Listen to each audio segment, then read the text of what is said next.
Në shpatet e maleve Shari dhe Korab, vetëm 12 kilometra larg Gostivarit, ndodhet fshati Orqush, një vendbanimi lasht i mbushur me kujtime, tradita dhe histori që kanë kaluar brez pas brezi. Për këtë histori, na rrëfen profesori Vzia Bazi, i cili nga afër e ka përjetuar jetën e këtij fshati dhe ruan kujtime të gjalla nga fëmijëria. Lumi Melc, që kalon pranë fshatit, mbetet dëshmitar i jetës së thjeshtë të banorëve, që jetuan me bujqësi, blegtori dhe sakrifica të përditshme. Përndryshe është këtu fundi i malit të Shar, edhe fillimi i malit të Korap, prej katundit tonë. Prandaj skajet e këtine dy maleve, edhe këtu është Vllajnica, e i treti, edhe skajet, edhe tash supozohet se Qosh. Do me thonë, skaj. Vendi i skaj, do me thonë, fusha, këtu ka qenë lumë, po banimi i banorve, kur kanë erdhë prej Shullanit, kanë erdhë këtu, është thajt ujti, se ka qenë liqen për para, ju e dini, jeni njoftu me geografin, edhe kështu që skajet e këtine tre maleve janë qujtë cepa, ose skaj, ose diçka, por emnin ja kanë vu Orqush. Dhe nga atëherë dhe me thënë nga daton emri dhe prejardhjen faktikisht. Po, edhe prejardhjen e ka, edhe unë kam hartë, po sune gjeta do t'ju tregojsha në hartë, se 1368 në kohën e Turqis i kanë incizu këto vende, komplet, rrethin e Gostivarit duke marrë prej Pirakut, deri në Dibër, dhe kështu që në atë vit, daton që kanë jetu 16 shpi në këtë vend, në Orqush. Kurse, ta citoj, Vërtoku si fshat nuk ekzistonte as Pečkova, as Novacella. Më thonë është më herët daton. Më herët daton, fshati Orqush daton me kona të gjata, parandet them se është që nga kohën e lire.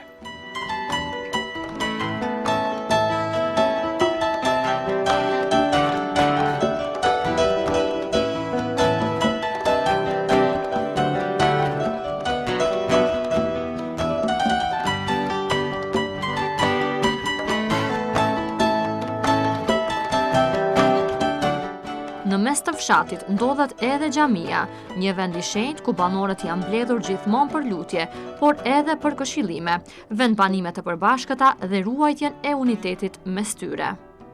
Kjo është xhamia e fshatit, përndryshe para ka qenë xhamia e vjetër, e cila është ndërtuar në vitin 1903, kurse mbas kohës gjatë, zotë prishet, kështu ishim të detyruar të bëjmë xhami 3, dhe me iniciativën e atëhershëm, se tash është i ndjera i Lifet Abazi, me iniciativën e ati, ai nisi dhe Pjaku i Katundit përndryshe ishte, dhe nisi dhe e formoj një komision dhe kështu që mirë shkoj që e rregulluam edhe bëm.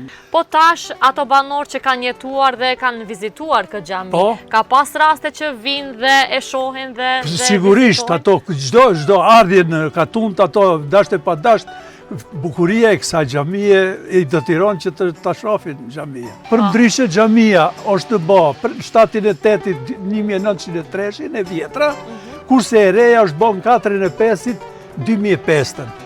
Përndryshe kjo xhami është pranë rrugës kryesore, se dikur ka qenë rruga kryesore e cila na lidhen prej këtu në rrugën e Dibrës. Po, edhe kjo rrugë ka qenë shumë e vështirë. Nuk kanë mund të kalojnë veturat, nuk kanë mund kamionat, kështu që me aktivitetet tona kemi rregulluar tash, mirë po është vonë.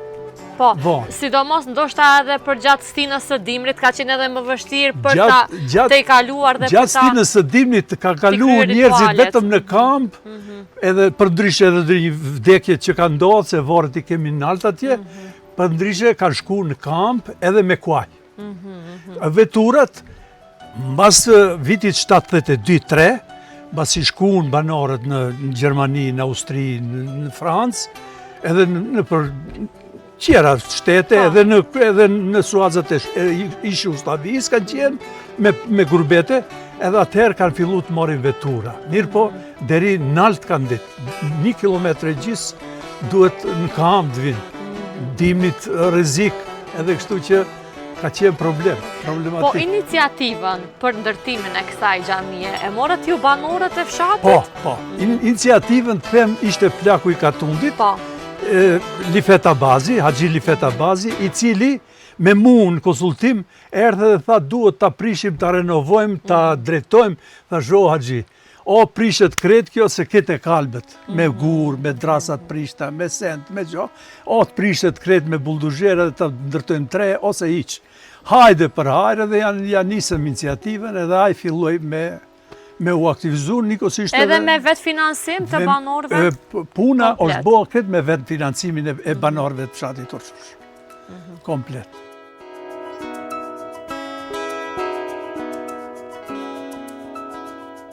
Mësuesit e pari kanë kujtuar me shumë respekt, ata sakrifikonin për t'u mësuar fëmijëve shkrim leximin në gjuhën amtare, edhe në kohë të vështira, kur kjo gjë u bë e ndaluar.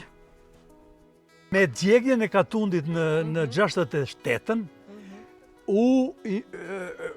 na detyrun, isha viti parë, klasa e parë, na detyrun shkojmë në fshatin Nërçan, edhe atje mbarum vitin e parë. Mbasi në fillim, një 3-4 muaj, fillim, deri në gjysmëtor, i kishim ke shtëpia e popit, shkollën. Ati ekzistante, ka fillu, ati ka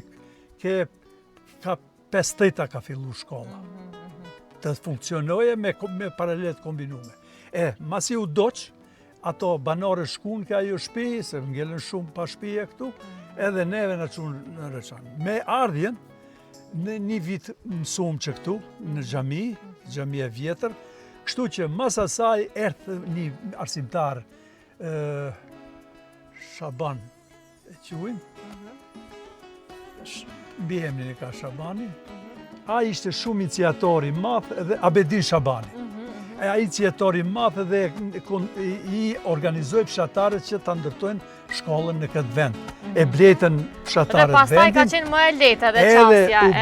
U bo shkollë e re, me mësim, me lexim, me qenë se kushtet. Po interesimi për të shkolluar, një nderuar. Kishte interesim edhe nga gjenia femërore në atë kohë? Tu ka pas interesim vetëm në shkollën në klasat e 4, deri klasën e 4. Deri te 4. Prej klasës 4, unë si nxënës i atërshëm, mbasi nuk isha shpërngul, prej këtu klasë e 5 shkum në Vrutok.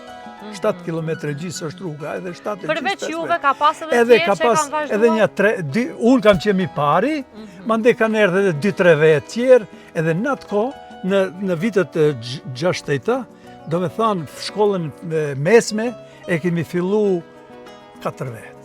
Vetëm 4 mashkuj. A prej qytetit, prej këtuj, asë një. Se edhe shkollët fillore, vitin e 4 edhe pse ishte 7 km largë, nuk i detyrojshin nxënësit të shkojnë, vajzat të shkojnë në shkollat të veçanta. Kur u soll rryma elektrike në vitin 1959, ishte sikur të hapej një epokë e re. Njerëzit e festuan ndezjen e parë të dritave, po ashtu, kur u ndërtua rruga e parë lidhse, fshati u bë më afër me Gostivarin dhe jeta ndryshoi ndjeshëm. E këtu ishin shumë kushtet mira, se këtu që ai mësuesi ishte iniciatori madh, edhe këtu kur u bo shkolla, i vum rrymën, prej Dufi e marrim ndrimën, që e banderët ku janë ndan, prej Dufit, e lidhem rrymën, ashtu ka 69, u bo shkolla, e vum rrymën, 70-ën ka ujë që atje nalt ka do burime, e brumo sjellsin. Po funksionimi i shkollës, kishte kuadër, kishte arsimtar? Arsimtar kemi pas vetëm një në këtë fshat. Edhe ai kombinonte të 3 klasë. Nga ishte ai? Ai ishte nga Llokovica. Kemi pas edhe prej Vrtoku, ka pas edhe prej Rëçani, ka pas. Këtu kanë punu, në përgjithësi kanë punu me punë sjellshme, punë suksesshme kanë punu arsimtarët. Mirë po, rap kushtet e vështira, se këtu nuk kemi pas ndihmë as pak prej komunës, as prej shtetit. Prandaj ja u tregova rrugën, i vetmja rrugë ka qenë ajo që dimën s'kemi pas shans të kalojmë, as i smun, as i palëvizshëm me kal ose me diçka ta qezim në rrugë, po për rrugë të shkojë në spital, edhe problemet mëdha kemi pas. Si ka ndikuar pastaj kjo edhe tek nxënësit e atë hershëm? Po shihni, atëherë edhe kushtet vështira kanë qenë. Rand ka pas iniciativë prej prindërve që të vazhdojnë shkollat e mesme. Viti 1987 ishte një ndër faqet më të dhimbshme për Orçushin. U dha urdhri që mësimi të zhvillohej vetëm në gjuhën maqedone. Librat në shqip u ndaluan, fëmijët mbetën të hutuar, ndërsa prindrit të lënduar. Ishte një dhimbje e madhe, por askush nuk e harroi gjuhën dhe identitetin e vet. Fatkeqësisht, shkolla ka qenë në këtë vend. Aktuar. Me objektin. Mirë po s'ka ngel as cigëll, as dru, as kur gjo hiq. Atje ma tanë ka pas një 3 shtëpia, jonë prish edhe ato shtëpia. Kështu që është shkret momentalisht nxënës të vegjët që kemi, tash këto banorë që këto di familje që janë këto kanë edhe shtëpia në Gosivar, kështu që shkojnë në Tetëvjeçaren e mbarojnë në qytetin Gosivar.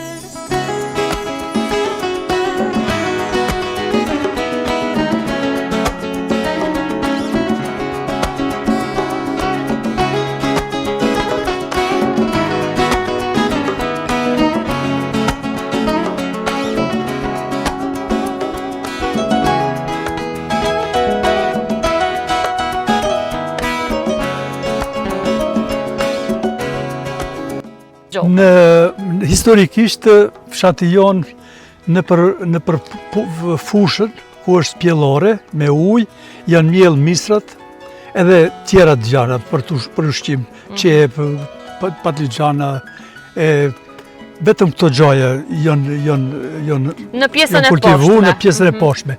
Kurse në pjesën e epërme që shullanin, edhe prej këtij vendit, ka qenë deri në Mavrov, janë mjellë me elp, tërshan, grur në disa vende, edhe kështu që i kanë pregatit për kafshët shtëpiake. Se vetëmi ushqim, ne s'kemi mbledh ushqim për kafshë për sen. Këtë janë bo në për arët e veta. Po, ndërkohë që Misrin ka vend special ku edhe e ka zbukuruar në një farë forme këtë pjesë të fshatit, është një pamje piktoreske që ne po u kënaqëm duke e shijuar. Po Misri vazhdon të mbillet ende? Misri momentalisht vazhdon në këtë pjesë të afërme të Katullit, që i përdorin për kafshët edhe për vetë ushqimin, por ma tepër në fushë që këni erë prej Reçanit Këndej, o janë mjellë të gjitha me mistër, se populli është ushqim me mistër edhe thekët. Gështenja do me thonë një logaritmi si ushqimin burim kryesor të fshatit, një pemë që preferohet shumë, por që ju këtu është kultivuar jashtëzakonisht shumë. Shqipni, në realitet, këtu para nuk është kultivu, por ka pas 2, 3, 4, 5 në për ara, mirë po,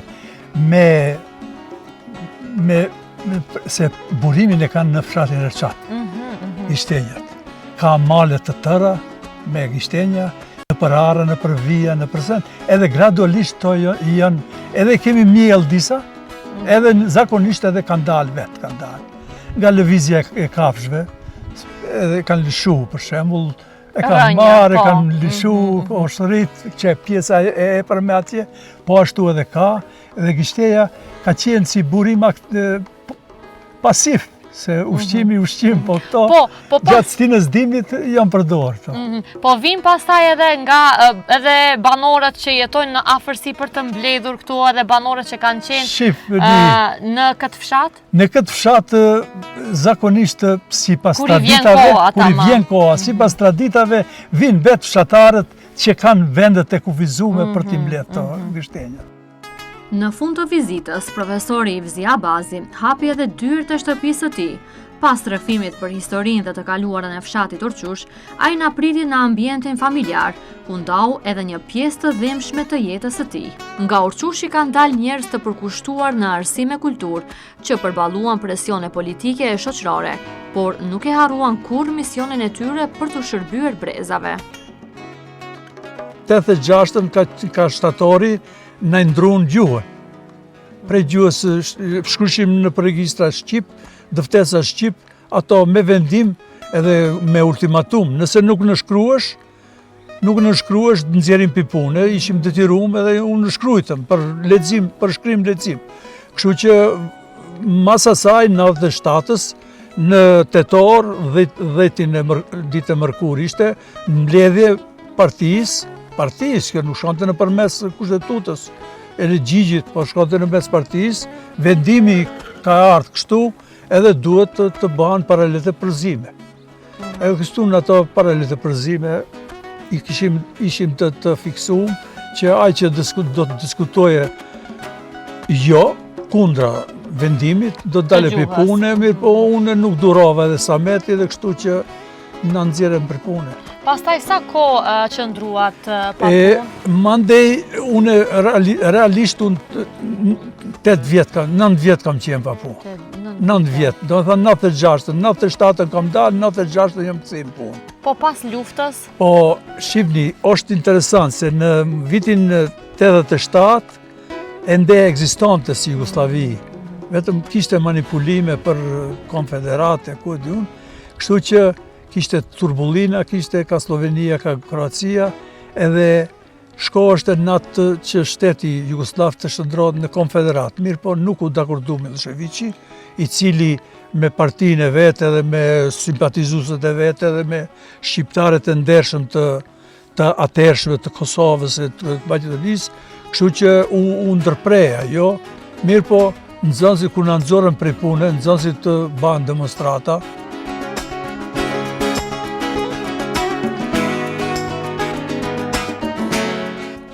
Sot, mes rrugëve të asfaltuara dhe ndryshimeve moderne, profesori Abazi ndjen se fryma e dikurshme ende jeton në këtë fshat, fryma e qëndresës, e traditës dhe e krenarisë që banorët e Orçushit i e kanë dhëruar brez pas brezi.